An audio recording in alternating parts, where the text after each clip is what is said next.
ഒരു പെരുന്നാൾ ദിവസം ഒരു അനാഥ ബാലൻ മറ്റു കുട്ടികളോടൊപ്പം സന്തോഷപൂർവ്വം കളിച്ചുകൊണ്ടിരിക്കുകയായിരുന്നു. അല്പസമയം കഴിഞ്ഞ് അവരെല്ലാം മടങ്ങിപ്പോയി, പള്ളികളിലേക്കും വീടുകളിലേക്കും.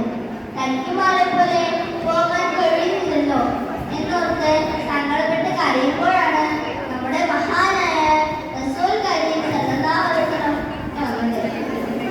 കരയുന്ന കുട്ടിയെ കണ്ട് റസൂലുള്ളാഹി സ്വല്ലല്ലാഹു അലൈഹി വസല്ലം ഞെട്ടി. എന്ത്, ഈ കുട്ടി ഇവിടെ? അവൻ കുളിച്ചിട്ടില്ല, ചെറിയ വസ്ത്രമാണ് അണിഞ്ഞിരുന്നത്. അവന്റെ അടുത്തേക്ക് ചോദിച്ചു, മോൻ എന്താ കരയുന്നത്? നീ പള്ളിയിലേക്ക് പോകുന്നില്ലേ? നീ എന്റെ കുട്ടി കരഞ്ഞോണ്ട് പറഞ്ഞു, എനിക്ക് പുതിയ വസ്ത്രമില്ല, ഭക്ഷണം തരാനും ആരുമില്ല. നിശ്ചിതാവസരങ്ങളുടെ കണ്ണേ പൊളിഞ്ഞു. പാവം കുട്ടി, അവൻ മാതാപിതാക്കളുണ്ടായിരിക്കില്ല. എന്നിട്ട് സ്നേഹപൂർവ്വം അമ്മ വെച്ചു. പിന്നീട് വീട്ടിലേക്ക് കൊണ്ടുപോയി. ഭാര്യയോട് പറഞ്ഞു, ആയിഷ, ഇന്ന് നമുക്കൊരു വലിയ അതിഥിയുണ്ട്.